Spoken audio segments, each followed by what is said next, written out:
Hey guys, welcome back to another week of e-commerce marketing chats with myself, Charles, and Jimmy. Jimmy, how's it going, mate? Yeah, good mate. Good to be back. I think, I was really amped up about last week's chat. So if you guys haven't listened to that yet, check that one out. This one will be hopefully just as action packed and can implement everything from the call as well. But I think, last week definitely hit the nail on the head of a few major things that you can do like now and quickly. But one new thing has popped up for me on the Shopify side this week, so we'll cover that. And anything that you've been working on in particular this week, Charles? Yeah, so actually at the weekend I put together a new guide how to write blog content using AI, but in a safe way, because I'm seeing a lot of companies that are like, oh, great, we can use AI and we can pump out a bunch of AI blogs, but when there's no SEO strategy behind it, it's more dangerous than it is, good. Google are starting to clamp down on certainly at content at mass, on mass scale. So you do need to be careful, but I definitely do recommend using AI content, but there needs to be some clear strategy behind how you use it. That's the most important thing.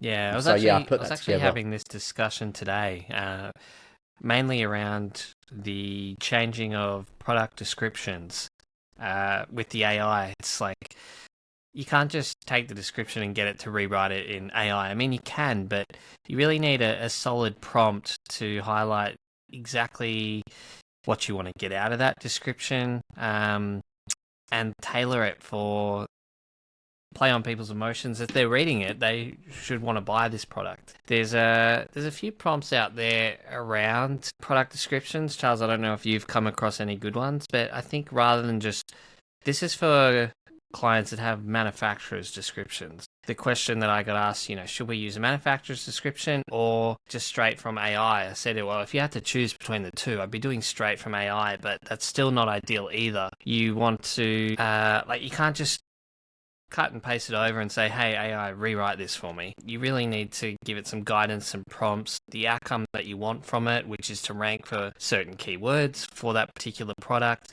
but also to highlight the major nuances of the product that people may be looking for in AI. I think that's going to be so important over the next coming months, and I think it's how content will change. It will be people are going to get really specific in their searches and tell kind of these AI chatbots exactly what they want from the product. So I think having that kind of detail in a product description is going to be really important over the next couple of months, especially for SEO. I don't even know what the term is for, like, not search engine optimization, but AI optimization. Yeah, I think I've seen it there's somewhere. there's They've coined it somewhere, but there's loads though. There's literally about five or six different names. GEO, I think, like generative engine optimization, and maybe that's what I I've saw. I think seen I saw one that was AEO. AEO. Yeah, there's. I just call it AI search at the Yeah. moment. I'm just calling it AI. Like no one's. I don't think there's you know term that or acronym that's been like this is the one that we're going to use. I think it's going to take time. Who Yeah, knows? no, Who that makes knows? sense. But yeah, and it kind of carries on a bit from what we were discussing last week. But yeah, I think with the blog posts as well, you can't, it's similar to what you were just saying, Charles. You can't just say, hey, AI, write me a blog post on this. You kind of need to give it the guidance, kind of what layout you'd like it in, how long you'd want the introduction to be, what the conclusion should include. If there are some keywords, mention this keyword in one of the paragraphs. And yeah, it is still simple, but you need to master the prompt that you want for your own content first before you just let AI spit out any kind of content that you think might be relevant. I think that's going to be what differentiates content a little bit.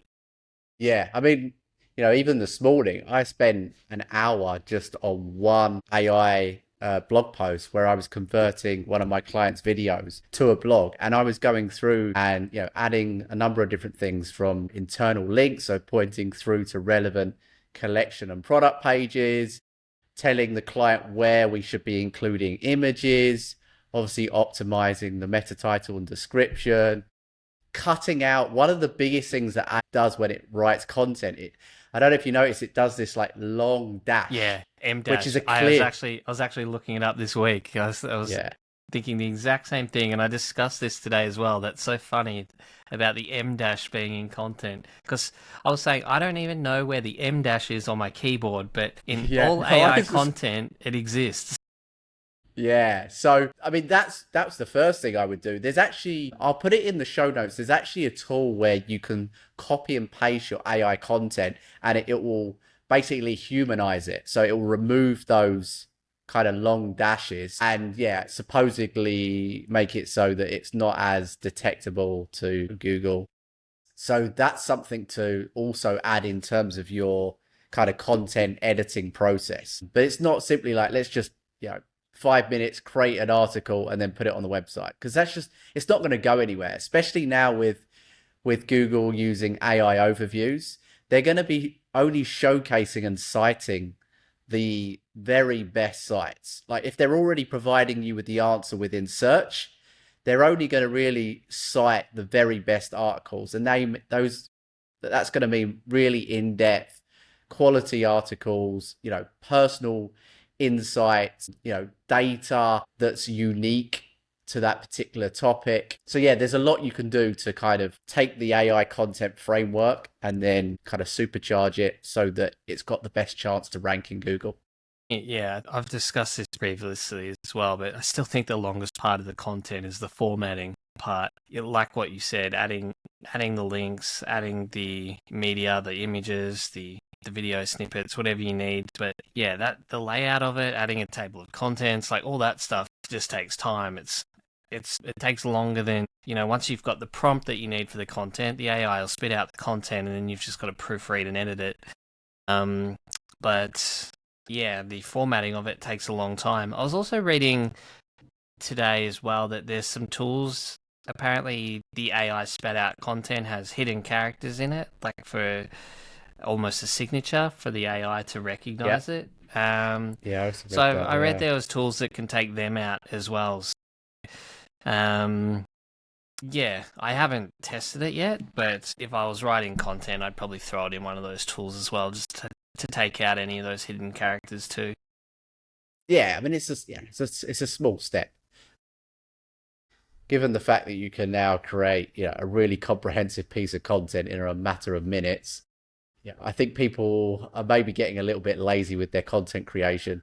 I think it's important to realize, like you said, that when anyone else can create a piece of content in minutes, couple of minutes, you really need to differentiate yourself from the crowd. I agree. I think another thing that's popped up for me this week is one of the main payment options in Shopify is the actual the shop app itself within Shopify. So you can pay by the Shop Pay app. That has just announced, which I think is really cool, that they're bringing out its own paid media side.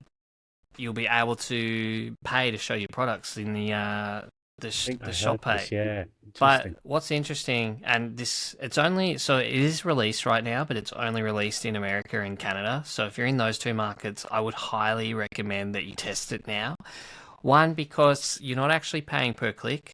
You can tell it how much you want to pay for a sale, and then if it gets that sale, that's how much it'll charge you for that sale. So you can have a look at your stock and you can probably experiment with it a bit, putting it up and down, seeing how many sales you can get through that platform. I had a look at, because I was looking like how many sales actually come through the shop app itself without them finding your website or anything like that, just purchase directly through that. And from like someone doing 100,000 a month, it looks like about 3.5K. So it's not massive, but I don't know how often they're showing up in that platform or anything like that. So if you've got a cost per acquisition that would be profitable for you, so for example, say I can afford to pay $5 per conversion or $10 per conversion here.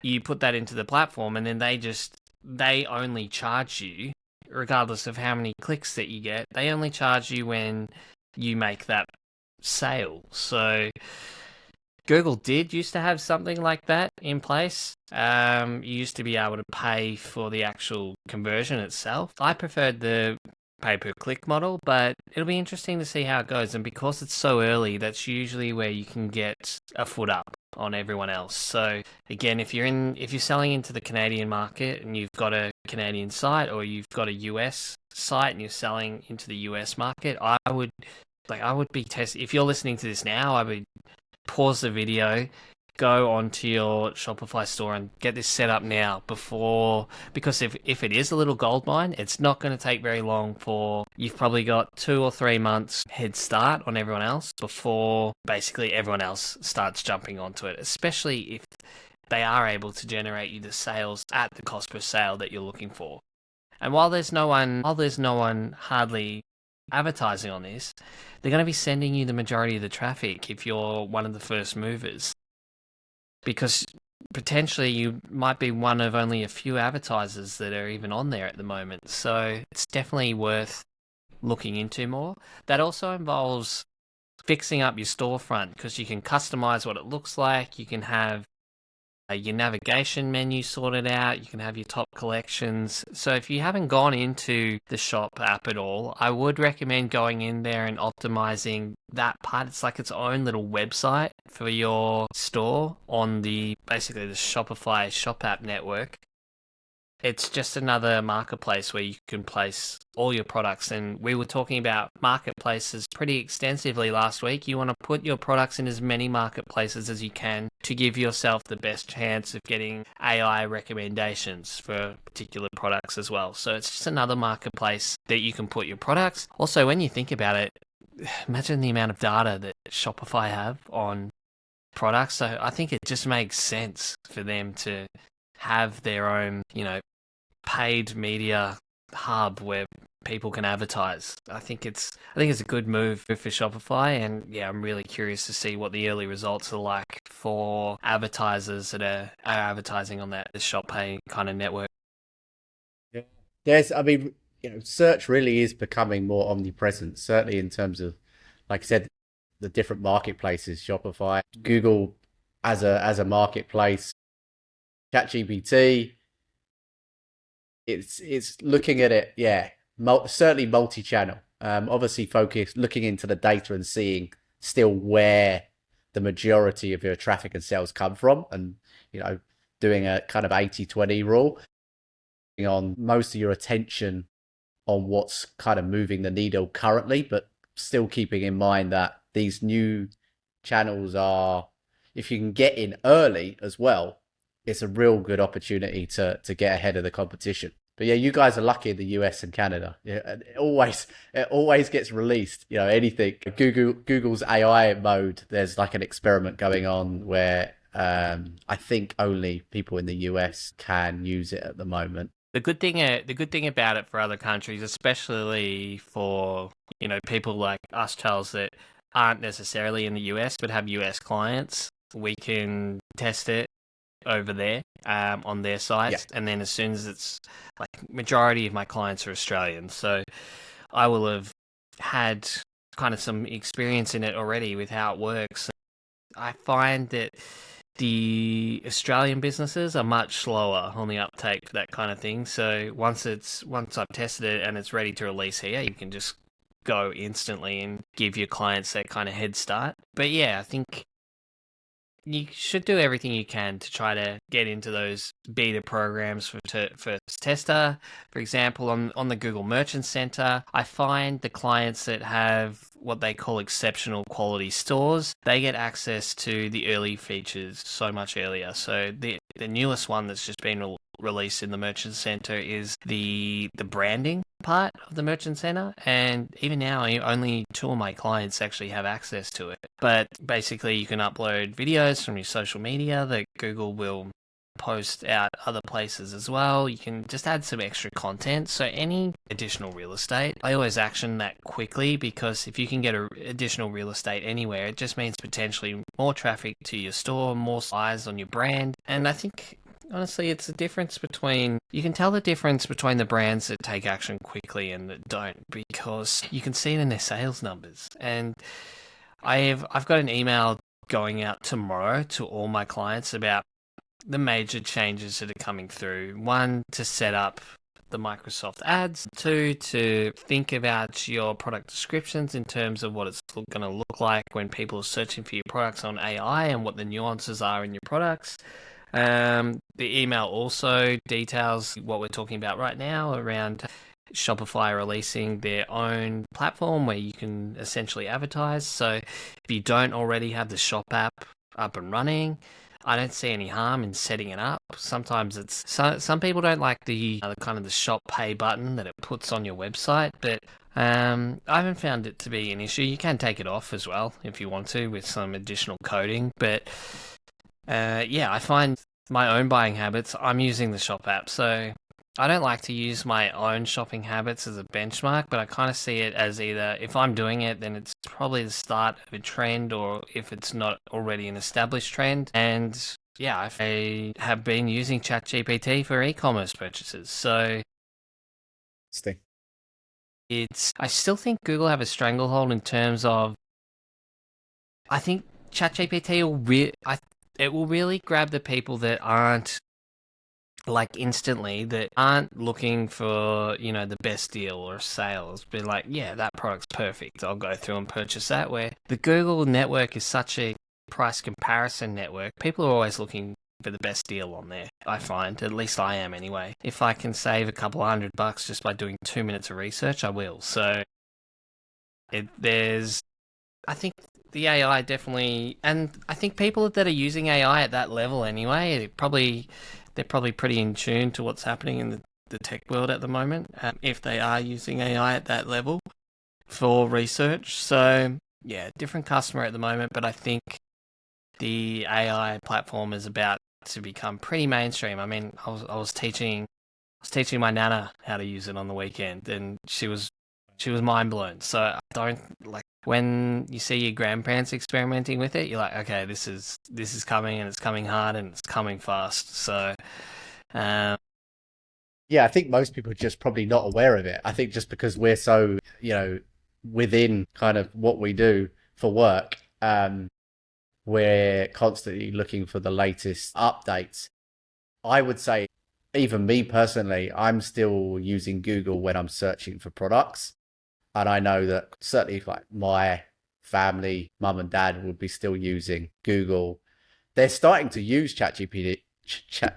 I've showed them how to use it, and they're mind blown with what you can do with it. But they're using it more for research rather than necessarily searching for products at the moment. Yeah. But that's going to come. That's definitely going to come. I think I'm similar. Like, I start my research phase on ChatGPT just because the responses that it gives is so much better than what Google gives, and it's got a memory and it can pull from other data that it's got on you. So I think the results are much better. For example, it's coming into winter here, and it's quite hard to dry your clothes. So I have no idea about clothes dryers, and so we're looking at getting a new dryer, and ChatGPT was able to tell me very quickly that there's 3 types that you can look at. There's the condensers, there's the vented heaters, and there's the heat pump heaters. And then you just ask, well, which one are the best ones? And it's the heat pump heaters don't require you to have like ventilation in the room. They're super energy efficient. It's like, okay, cool. So I'm looking for a heat pump dryer, and then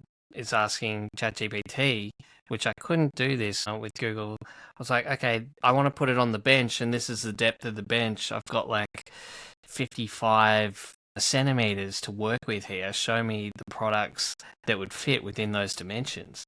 And then it does. It analyzes the specs from the websites, and based on your dimensions, here's 3 that we would recommend. And then I had a look into a few of them, and then so once I know, I've done all my research then, and then I know the model that I want.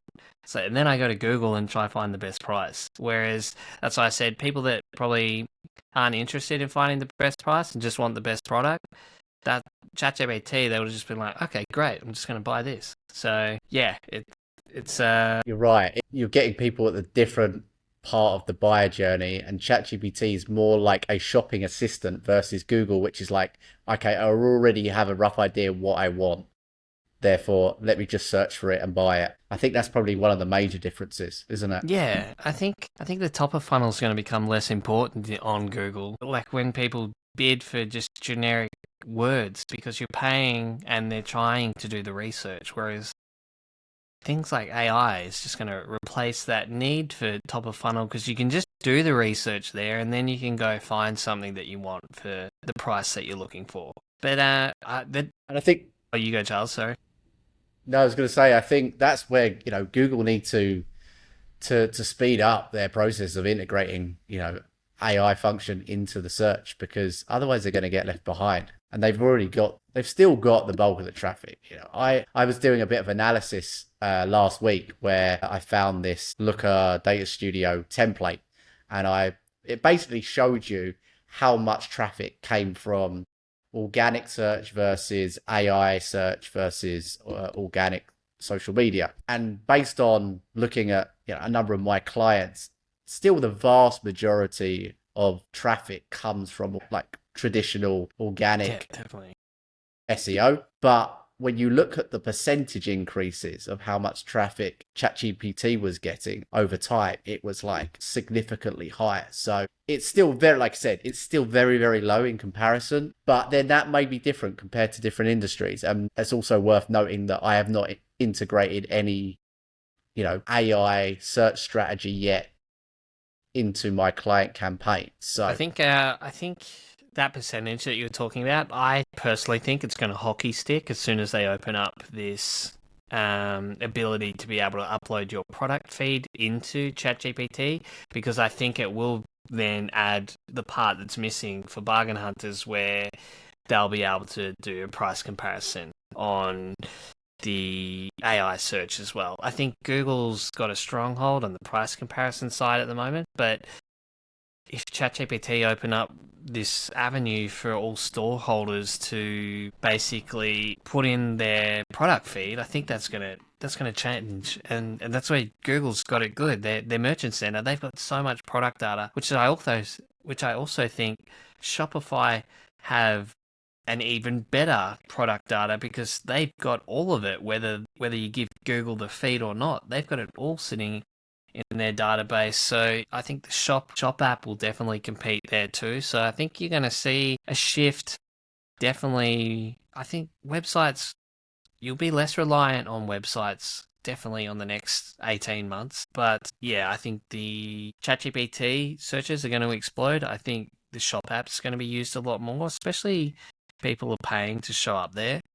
I don't use the shop app that much, so when I say I go off my own trends, I maybe check out there occasionally because it'll show you brands that you bought from previously and it shows you kind of what offers they've got going on at them currently, but it's not something I've fully integrated into my own kind of shopping experience at the moment. But I can see from the data that, out of 100,000 sales, 3,500 are there, so some people are definitely using it. interesting. Yeah, like I said, there's lots of different avenues now in terms of how people are searching for products, and yeah, I think only time will tell who the biggest players are going to be. But the game is, yeah, it's definitely shifting I'm away finding too. from, So you know, being a Google Ads kind of specialist and a freelancer, there's a lot of value in having an overall knowledge of what's happening because I think people that just stay in their own lane and they're missing the bigger picture a lot of the time, which is fine. It's like why I recommend, businesses have marketing managers because they need someone to oversee everything. It's fine to have a freelancer, but freelancers are working with other businesses too. So they're not, they're checking out probably the part of the agreement that they're responsible for daily. Like if I'm managing your Google Ads, I know what's going on there in there daily, but I don't have like a broad knowledge of absolutely everything that's happening on the marketing sense for your whole business. You need someone looking into that, especially with what's coming. It's going to be so important. The businesses just starting out, they need a generalist. I used to say get a specialist and focused on one area, but at the moment you need a generalist just to do most things well and then find out what's bringing you in sales, and then you can bring in a specialist to ramp it up. That's the approach that I would take, especially if you're starting out at the moment. Or Yeah, I find like a that. specialist that does some general consulting as well. I'd put us both in that category too, Charles. I know I'm doing some general consulting for some clients, even though I'm heavily focused on Google Ads. I'm also doing some consulting on, email, increasing average order value, the apps that we're using, kind of a bit of growth hacking, I'd say. It's like, okay, these are the other things that we're doing to increase revenue and repeat sales. And yeah, like I would never get into the technical side of SEO or anything like that, but I think having been in the space now for pretty much 10 years, I've got a pretty good understanding of what it takes on the marketing side to run an e-commerce business. And I say what it takes on the marketing side because I've never dealt with the logistics of managing physical products for the e-commerce side. I've only ever dealt with the marketing. So I just want to be completely transparent there. Like I'm not consulting on, finding manufacturers, your logistics, your 3PLs, managing stock inventory. Like I'm not consulting on any of that because that's not the piece that I know. I know the marketing side. Yeah, I mean that's a whole different skill set in itself. So that's I don't touch that side of things. Um, But yeah, I totally agree. I think having, especially now where things are changing so quickly, having that generalist to oversee things and test things and try things out, I think is key. And then, like I said, if you can bring in a specialist once you know what channels are driving the most traction, then that definitely makes sense. But I'm in the same position, Jimmy. Like I said, I've been doing SEO for over a decade now, and it's only over the last 12 months, even just having these conversations on a week to week basis, where we're discussing different marketing channels, and having a broader knowledge of e-commerce marketing, I think is super helpful, and it certainly is useful for me when I'm dealing with my clients. Even though the deliverable is Yeah, still SEO, I'm able to consult and help with other areas as well, especially with the smaller businesses that have small budgets and they can't yeah, hire I agree. different You types of make people. yourself much more valuable by having knowledge across the marketing board. And if they've got a simple question, you should be able to answer it. If you're a marketer, I don't care if you're a specialist or not. You should have a general knowledge of most things. You don't have to be an expert in that field, but you should know the general marketing things that people should know. Like you should know an email list should be bringing in between 20 to 40% of the revenue for that business. Like you should have an understanding of what platforms should be working together with what to bring those ideal marketing outcomes. You should have an idea of what some of your clients are using to increase their average order value. And yeah, you should have an overall. That's one of the first things I do when I get a new client. I go in and see what apps they're running. Yeah. A lot of them use a lot of shipping apps, which I have no interest in at all. But there are some cool marketing ones in there, like Toll Story, which kind of pulls your social media videos into your actual website to put next to the product images, which is cool. I like TapCart, which basically creates a mobile phone app for your store, so it just gives you another place to collect your audience. We've talked about Ty Chapman, the Monster apps a bit. The Monster Cart app's great. The Redeemly app is great for getting store credit and customer loyalty back, get people coming back. We talked about Push Owl as well for push notifications. That's a great app too. I think that one probably has the highest return on investment of any app that I've seen. So it's so cheap for what it is and what it does. And yeah, and if you're using email and e-commerce, I still recommend Klaviyo. I mean, some of the other ones are catching up a little now. I wouldn't use MailChimp. I don't know what I've got against MailChimp, but I just find it clunky and not as user intuitive as it should be. But if you're asking about email marketing software, 100% I'll be using Klaviyo for your email marketing. Yeah, I know. I mean, I know Pushal also offer email, but I don't know, how widely used that is. I know for Yeah, the certain email that system the that they use push is called notifications. Brevo, and from what I've seen, it's not bad. It's probably one of those ones I put in the category of up and comers. I don't think it's at the level of Klaviyo, but yeah, there's definitely some coming up now, like getting close, Yeah, and they'll makes probably sense. catch up even further now because Klaviyo have just announced that they're trying, well, they haven't just announced, it's been announced for a little while, but they're trying to become an all-encompassing CRM. And as soon as you start trying to do that, I feel that you lose focus on the main products. So I think there's an opportunity for those other ones to catch up eventually. The only thing is, like, a lot of these ones that are catching up aren't that much cheaper. Like, it's pretty negligible, the difference. So it's not like you'd make the swap based on price. You'd have to have a really bad experience with Klaviyo or their support or something like that to make you want to jump ship. Yeah. Yeah, I mean, Clivio, I know is certainly not the cheapest, but I do know that they always, from their content perspective, they're always providing a lot of value on their website and showing you how to get set up and things. So, yeah, we'll see. Interesting market. There's always new tools popping up, and obviously now we've got AI. That's only going to increase as more and more players Yeah, come I was just talking into the about this market. today. I think there's going to be an influx of apps on the Shopify market. I think it'll be good and bad.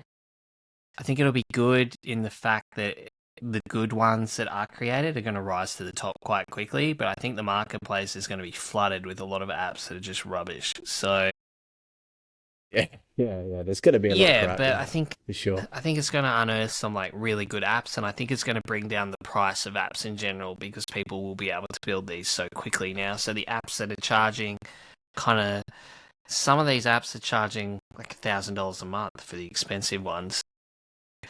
I think those apps will struggle if they're not price competitive, especially if someone could come in and basically do the same thing for instead of $1,000, they make it like $69 or something, or 79 or whatever it is. No, which is only going to be good because the amount of money that some of these e-commerce stores can spend on just app subscriptions every month is crazy. Certainly, the larger you I get, wish they would review them more regularly too, because I have a look at some of the apps that are in there and what they're paying for. And some of them they haven't used in like 2 years, and they've been paying for them that whole time. Um, yeah, it's like, oh, where can we reduce costs? Like, I'll start with all the apps that you're paying for and not using, because yeah, start with 150 yeah, apps that you got probably that be you're able to save two or paying three for hundred every month. dollars a month just by reducing some of these apps that you aren't using. It's like, oh, we were using that for something like a couple of years ago, and they're hesitant to remove them because one, they don't know who installed it, and two, they don't know what it's doing. So they're worried that if they get rid of it now, it's going to cause issues. Which is, I mean, if you're an app provider, it's a great position to be in. You just get as many people as you can to download the app, and even if they're not using it, they're paying for it for years. Yeah, I would certainly have, and the larger you are as a store, I would certainly have someone who's responsible for managing that and is almost the person who is the gatekeeper when it comes to installing apps and reviewing them, because otherwise it can get, if anyone is just responsible for installing new apps, you lose track of what's been added and you spend a small I think as fortune. well, So I think some that's of super important. the apps, just the basic ones, there's some really good ones. I'm thinking of, when you go to e-commerce stores, one of the first things you see is the search bar at the top, like where you can actually search for the products. Getting a good search app is actually can make a massive difference. The apps when you start to type and then it shows the predictive text, and then it shows the actual product images on some of them are great, or the actual category that it's in. I think those apps are fantastic. One of the ones that one of my clients has, I'm pretty sure I'd have to double check this, but I think it's called Search and Discover, like the search app. But what it does is it gives you a list of all the searches that people made that didn't yield any results. So this particular client is a supplement brand, so they can have a look through that list of, hey, people are coming to our site and they're looking for this keyword. It tells you how many times that keyword has been searched on site. So what we've That's been able to cool. do with them is we review that every 2 weeks, and if there's something that's being searched quite highly but they're not actually offering it, they go to a supplier and find a product that matches those search descriptions and they add it to their store. So yeah, it's a good way for That's a great them idea. to, one, see what people are actually searching for. It also shows you the searches that were successful, and when you're getting a lot of searches for something, it's kind of guiding our decisions on, those navigation icons that I like to use on websites for categories. So I like category icons at the top under the hero image. I don't know what it is. I like to use them, and I like websites that have them. we actually change up those category icons based on what people are searching for. So if there's a particular category that's searched number one, I'll make sure the next month that that particular category is the number one icon on the website as well. Cool. That's cool. I like that. I like that approach. And that's really clever. So you said that was an Yeah, it's app, a did you, search Jimmy? app. Let me, That you I'm not sure. Let me just, can you still see me fine? I'm just browsing quickly. I'll tell you the exact Yeah, name. yeah. Yeah, so that's basically what you're saying is that spots opportunities when someone's typing in products. You may realize that, okay, this product has been searched, 15, 20 times or 100 times, and you don't actually sell that product. Let's try and, find a manufacturer that can actually, that you can Yeah, and source to sell a on lot the of the site. time Yeah. people will already have these. Well, actually, it depends on the client. So I'm thinking of more a supplement company. They've already got relationships with all the suppliers. They might just not necessarily have that particular product, but if they know people that are searching for it, then they can get it. I'm looking at it now. The app it's called Search and Discovery. And yeah, I don't want to screen share this app just because it's got client data in it.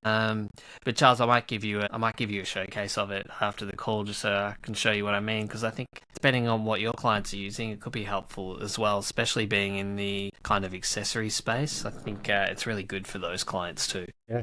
Sounds good. Sounds good. Anything else you've been working on, Jimmy, this week? What's been happening in Yeah, the so I'm client world? building out more extensive reports for clients at the moment. So one of them actually is a price comparison report from the Google Merchant Center, which updates daily and has the past 15 days of data. And it basically gives them a list of all their products that Google have been able to match up against competitors, either via the GTIN or barcode number, and show you where you sit in terms of percentage of is your price higher or lower. And the client can have a look in this and they can sort by higher or they can sort by best selling and see how far off they are the benchmark price. And the feedback that I've got over the last week is how good it's been because they've always had to do kind of price research manually, like checking out competitors. But this gives just the Google benchmark and they just, if they can and they have the margins, they try to get it near that benchmark to be more competitive, especially for the products that they're actually wanting to sell. The thing to keep in mind with that too, especially for furniture, the furniture industry, a lot of the low benchmark prices are usually clients that have a really low price but a really high shipping price, which that benchmark doesn't take into consideration. It doesn't take into consideration the shipping price. So I always say take the report with a grain of salt because you could be cheaper overall, especially if you're offering free shipping on some products compared to someone that has a lower price that shows up in the Google Shopping, but their shipping might be, I've seen some shippings at like $199. So that makes them a lot more expensive than what their competitors would have been based on shipping price. But for the supplement company as well, we had a drop off of one of their best selling products and we went to have a look and the product was 69.95 and then sales one week just dropped and then we had a look at the benchmark and the benchmark price had dropped to 58.75 and there was like three or four other competitors around that benchmark price now, so they just weren't price competitive on one of their best selling products anymore. So this gives clients the opportunity to one, diagnose prices quickly because it updates daily and they'll be able to see kind of where they're sitting for their products and how they sit price wise. These reports are really for clients that sell products that other retailers sell. So, for example, if you're an e-commerce business and you sell your own product and no one else sells it, that report's going to be useless because Google will have nothing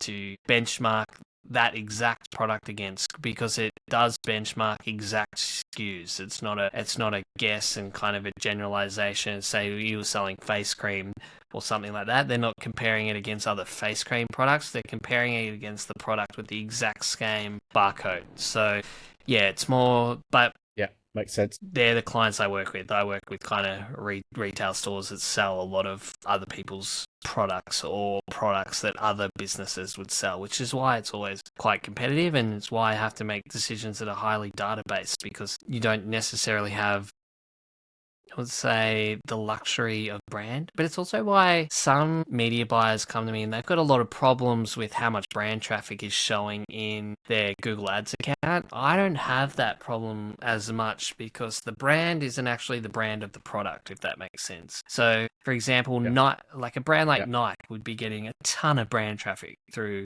their Google Ads. But if you're just say you're a drop shipper and you're selling products that everyone else is selling, that brand equity isn't necessarily there. You might have a strong brand name, but if you're searching for Nike, a lot of the time you'll be looking for apparel or shoes. If you're searching for a drop shipper or even like a motorbikes accessories part, you might be searching that brand name, but you'd probably be going there looking for a specific part. And the majority of searches for those companies are for specific parts, and they've got so many SKUs that that's where the bulk of the search volume comes from, actually these individual SKUs, not the brand name itself. Yeah. And how are you building out these reports? What's the because that's yeah, really clever Yeah, so it's report the way that through you've done that. Google Apps scripts, and it pulls the data directly from Merchant Center. Like everything, I've used AI to help me build the script to pull that, and it pulls into kind of the Merchant Center. Still there, Jimmy? Yeah, It's like we've daily. Jimmy's cut off. Give us a second, guys. You still there, Charles? Or it might be my end. Let's have a look. Let me try call Charles, guys. If he's not, I'll give a summary for the call. And oh, there, you're back, Charles. You're good. Yeah, I No, wasn't me sure if it either. was So me or I was just you. saying, let me just try call Charles, and if I can't get him back on, I'll wrap up. But if not, hopefully we can get back on. But yeah, I was just saying, Charles, the those reports update daily through the data that the Google Merchant Center gets, and then the client can check that directly. But I'd say a lot of my Google Ads management now is run through these data scripts that I've been building, and it segments products, labels products how I need to. I found some I found some kind of really great data that I can pull from all these reports to create, I guess, a system that runs to be able to give products exposure, but also highlight your best sellers and, just continue to drive revenue. So it's like I'm making data-based decisions at the moment, but I have to with my clients because the majority of them have over 1,000 products in their catalog. So it's a Yeah. much different. Yeah, Yeah, it's really it's valuable. much, and that's who I like working with. But if you've got like 5 SKUs or something like that, the systems that I build out, they won't work for your business because you can't really categorize products when you've got 10. Yes. No, I can see how that is. I'll have to have a conversation with you. I can see how that's definitely very valuable because I can think a few of my clients where I've helped them do some of that research manually, but actually having the scripts and a system in place which updates automatically is yeah, definitely the Yeah, way forward. the only problem for you, so you need access to the Google Ads account to be able to run these scripts. So yeah, you Okay. might have to. I'll Okay. have to teach you how to get access to those and then how to run them. So you just can say, "Oh, I need access to the Google Ads account to do additional keyword research from the clicks that are coming through." So, but yeah, I would. Yeah, I'll show you how it works because it's really cool. I'll send you through one of the reports after this call and show you how it works because yeah, it's quite valuable in terms of clients being able to make price adjustments quickly. Yeah, for sure. Yeah, interesting. Now, you don't use Looker No, Studio much, do you? Or is that have you I moved don't away from really that now? use Looker Studio much. So the reporting software that I use at the moment is called Swido, but it's kind of only for client-facing reports, so they can get a good kind of look at just generally what's happening in the account. I think I'm building more my own Google Sheets reports, which have a ton of data in it.